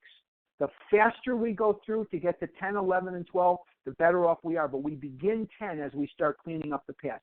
The minute I'm done with 5, I do 6 and 7. I immediately start doing step 10 calls. Immediately. The faster, the better. If we miss something, which we shouldn't, if we miss something, we have steps for that. We can always go back. But don't be afraid to push them, Tracy. Don't be afraid. There's no speed limit on this highway. On the broad highway, no speed limit. Keep going. Thank you, Tracy A. Tara, your turn.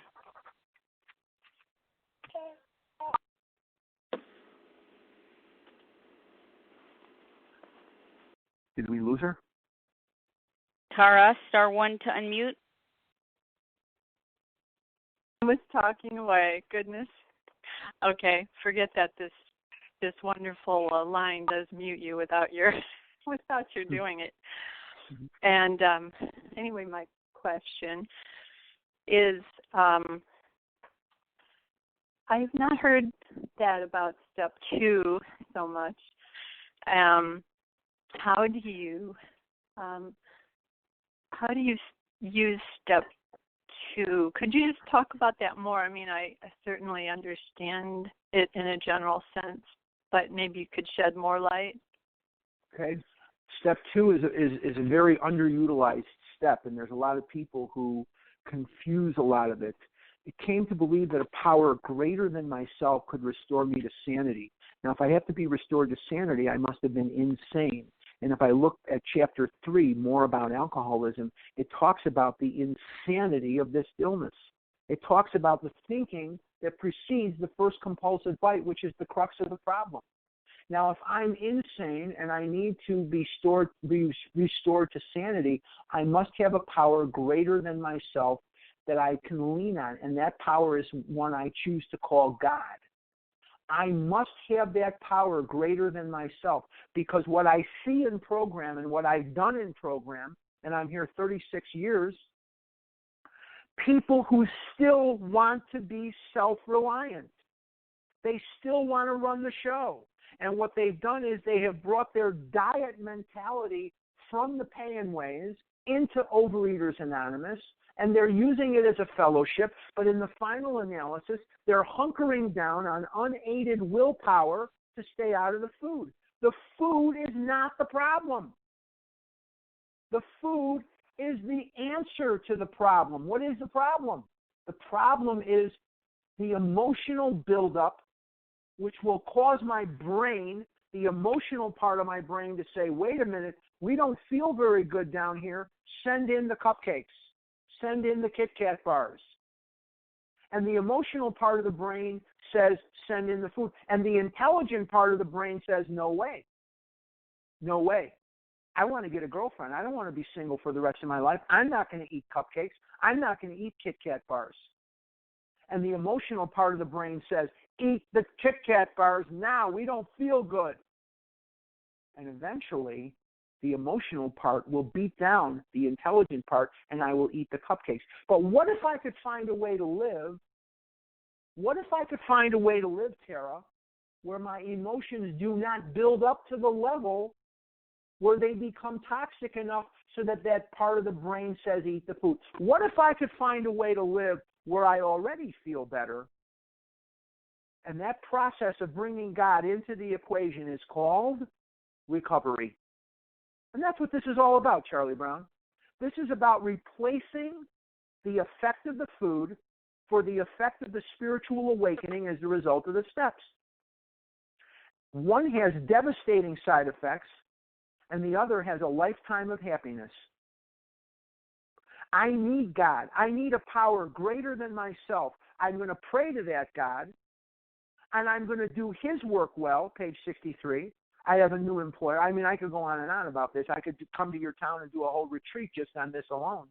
But the bottom line is I must be willing to believe in that power, and then I must act on that willingness to believe by taking action. And that action will bring God into my life in a way so that my emotions will not build up to that level. I don't have the problem, so I don't need the solution, and I don't eat the food. I hope that answers it, because I could do a whole thing on that one alone. But thank you for the question. I'm glad you asked it. We'll save that for another Sunday special. Thank you, Tara, for your question. Sarit. And anyone else? Anne S. Anne. This is Denise. Say your name again, I'm sorry. Denise. Denise. Okay, let's go with those three, beginning with Sarit, please. Hi, Harlan. Thanks so much for your share. I'm really struggling. I'm abstinent for 2 months and plus for me, which is really long, but I die every day to eat, and it's not getting easier. My food is so clean. You're dieting. Maybe there's just something. You're dieting with group support, Farie. You're absolutely dieting. You do need help. I agree with you. You need to get to a meeting, or you need to get a sponsor that knows the big book, and you need to work the steps. I'm working the steps. You need to change whatever you're doing. It's not working, and you're eventually going to go back into the food. What you're doing is not recovery. What you're doing is you're dieting with group support. You're not eating, but you are stark raving sober. You are not happy about your sobriety at all. You are getting up every morning with this resolve not to eat, and you're talking about the food, and there's a whole world out there. You need to change sponsors immediately. You need to get somebody that will know the big book so you can have a spiritual awakening so that you will not only not eat, but you will do so happily. Because right now, you are dieting with group support, and everything must change. Everything. Okay. Thank you. You're very welcome. I wish I had a softer answer for you, but I know the power of this illness, and it's mind over matter, Faree. It doesn't mind killing you, and you don't matter. Thank you, Sarit, for the question. Ann S., your turn.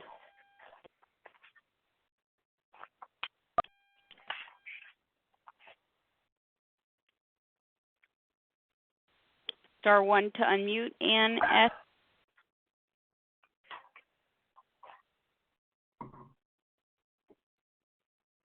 I think we lost her. Maybe we lost her, Harlan. All right, let's go on to Denise H., and then we'll try to catch Ann. Denise.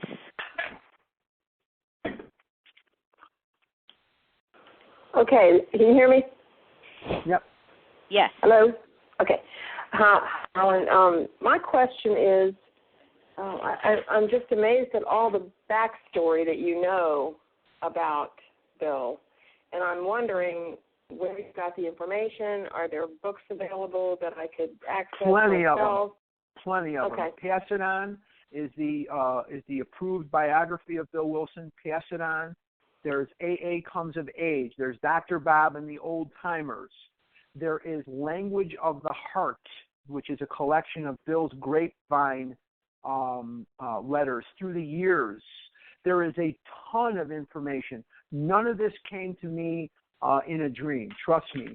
And there's tons of stuff, that you can read about and stuff on the internet and things. It's an amazing story, and it never ceases to amaze me. The miracle of how God put this together. I absolutely believe that the big book was written by God. Bill had 3.5 years of sobriety. I have 16 years of abstinence. I'm lucky if I can put together a coherent postcard. And the things that God did to bring this together are just amazing. Just amazing. But yeah, there's plenty of books out there. Thank you, Denise, for the question. Ann S., your turn.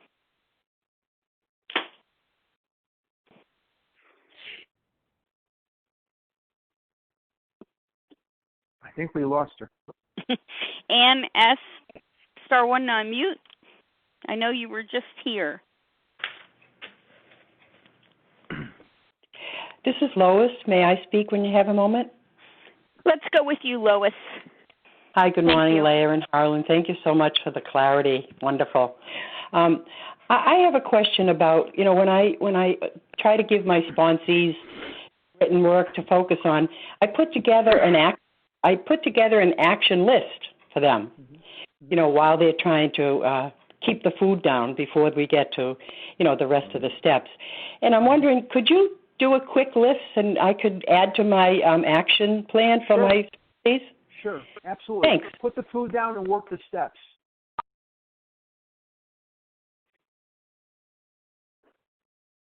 Put the food down and work the steps. That's the entire list. And keep working those steps for the rest of your life. Pass it to others, and you will find freedom beyond your wildest dreams.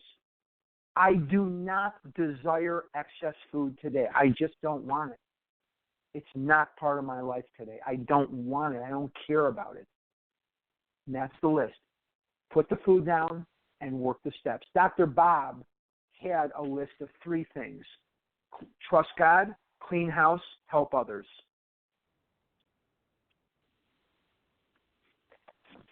Thank you, Lois, for the question. Who else has a question for Harlan this morning? Star 1 to unmute. Courtney from Virginia. Courtney, anyone this is else? Maria E. Maria. Ann S. Ann S. Let's go with Ann S. before we lose you again. Go for it, Ann. Thank you. I had some difficulty unmuting. I really appreciate this meeting and thank you for your service. The question I have is about the emotions that you spoke of.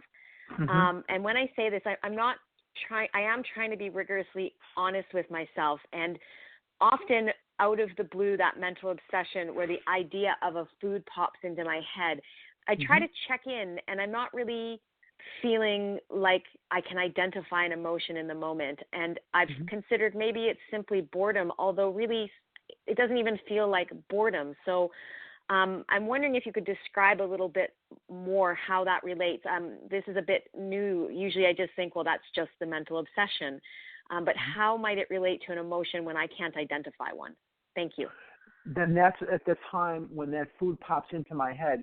Remember that is the end result of me allowing these emotions to fester. So there is obviously something that is going on where you're frustrated or you're happy or you're sad or you're jealous or you're angry or you're scared. And we get so prone to stuffing these feelings because we are taught as children, oh, don't feel that way. Oh, no, I'm scared, Mom. Oh, no, you're not. No, you're not. I'm angry, Mom. Oh, no, you're not. No, you're not. Now, that doesn't mean that we don't have the emotions. It just means that we're getting trained not to give them credibility. And it is the buildup of those emotions which will knock on the door of the emotional part of the brain. Now, the ego, the brain, has 3 jobs. Make me feel better right now. Make me right. Make me right. And make it so that I'm different from the crowd. I'm somehow different from everybody else. Okay? That's what it does. And when those emotions build and you have a food thought, there is something that I'm missing when that happens to me. There is something that I am just allowing to fester. And in allowing that to fester, that's where those food thoughts come in. And then I'm going to try to fight the food thought. And many of us try to fight the food thought. Can't do it. I have to reach out and say, I have a food thought. I'm scared. I'm angry. I'm happy. I'm sad. I'm jealous. Whatever that is, I have to reach out. Because if I'm going to sit there and go toe-to-toe with a food thought, forget it. Forget it. Not going to happen. I hope that answers it, but that is basically what's happening with me in those scenarios, in those situations. Thanks, Ando. I'm glad we finally got connected with you because we thought we lost you. Thank you, Anne. Elizabeth S. in Edmonton, Canada. Okay, let's go Courtney, then Maria, then Elizabeth, please. Courtney, your turn. Thank you. This is Courtney in Virginia. Harlan, can you give me an example of what you say when you call somebody about step 10 or whatever? Okay. I was driving down the street and I saw a particular car, or I saw a particular girl, or I saw this house, or I started thinking about the fact that my friend is getting ready to retire and he has a trust fund and I don't. So I call my sponsor or I call someone that knows the big book and I say, I'm feeling jealous right now. I'm feeling scared that I won't be provided for. I'm feeling inadequate in this situation, whatever it is. And then we look to the basic defects of character. Is it selfishness? Am I trying to write the script? Is it self-seeking? Am I taking action to try to get my way? Is it dishonest? What is the nature of the dishonesty in this scenario? And then anger, and then we say fear for last because fear is always going to be driving the bus. Fear is going to be driving the bus because when I'm scared, that's going to be the 511 alarm fire that I'm going to have to put out. And I will usually put it out with Kit Kat bars and Raisinets and try to smother the fire with Doritos and pizza. So I can't do that. I have to reach out and find my part and then take action in step 10. We're talking all step 10 stuff here now. I'm going to have to take action. I'm going to have to discuss it with another person. I'm going to have to go make amends if I've harmed anybody. And I'm going to have to resolutely turn my thoughts to someone I can help. Courtney, if I do not resolutely means with purpose. If I do not try to help somebody else, and then love and tolerance of others is our coach. If I don't try to help somebody else out, I'm going to eat. I can put out the fire with action, or I can put out the fire with pizza. Those are my choices. There's no third choice. There's no third Thank you. choice. Thank you so much. Thanks, Courtney. You're Maria, welcome, Courtney. your turn. Hi, this is Maria A. in Alabama.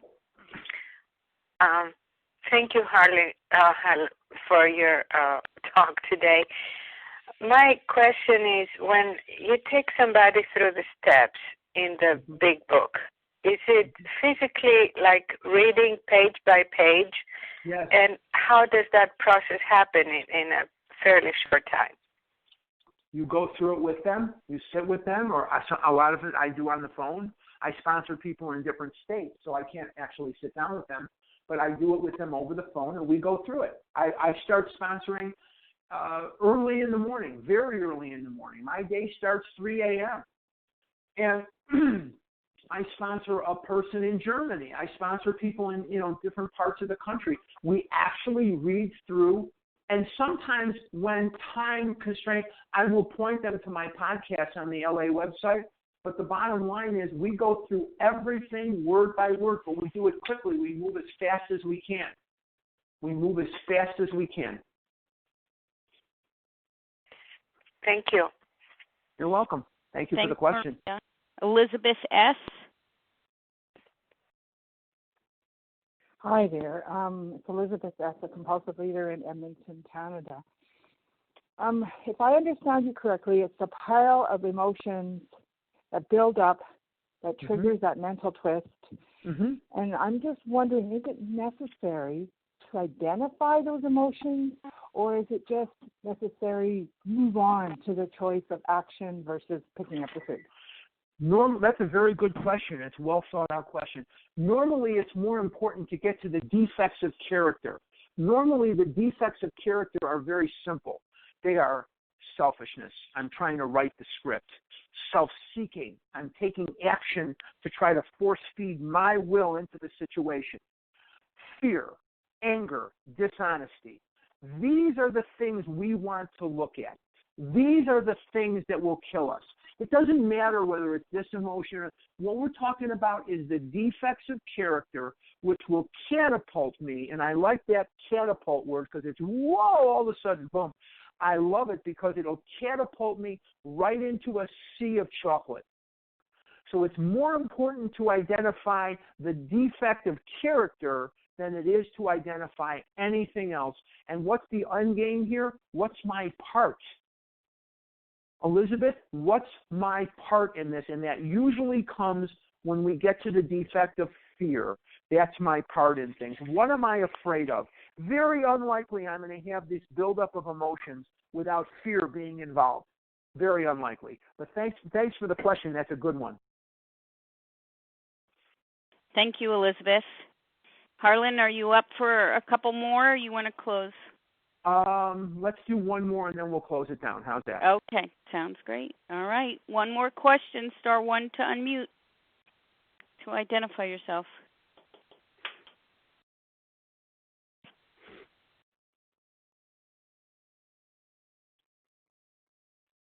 Star 1 to unmute. Hi, my name is Lorraine. Your name again? Yes, Lorraine. this is Gail. I believe I heard Lorraine. Go Yes. ahead, Lorraine, with your question. You'll be the final question of the morning. Thank you. All right, thank you. Thank you, Harlan, for sharing the experience, strength, and hope. The question I have is, after I've had a bad relapse, where do I go? Where do I start? What do I do? This is my first meeting in months. Okay. Get a sponsor. Start working the steps as if you had never worked them before. Put out of your mind anything and everything you think you know about recovery, anything and everything you think you know about the big book. Put it aside and begin working the steps. Thank you. Thank you. Thank you. Thank you, Lorraine, for the question. Thanks to everybody who posed questions this morning. And, of course, thank you, Harlan, for all your time and energy and personal experience this morning that you shared with us. And I'm going to close the meeting in the way we always close, and that's from page 164. Our book is meant to be suggestive only. We realize we know only a little. God will constantly disclose more to you and to us. Ask him in your morning meditation what you can do each day for the man who is still sick. The answers will come if your own house is in order. But obviously you cannot transmit something you haven't got. See to it that your relationship with him is right, and great events will come to pass for you and countless others. This is the great fact for us. Abandon yourself to God as you understand God. Admit your faults to him and to your fellows. Clear away the wreckage of your past. Give freely of what you find and join us. We shall be with you in the fellowship of the Spirit, and you will surely meet some of us as you trudge the road of happy destiny. May God bless you and keep you until then.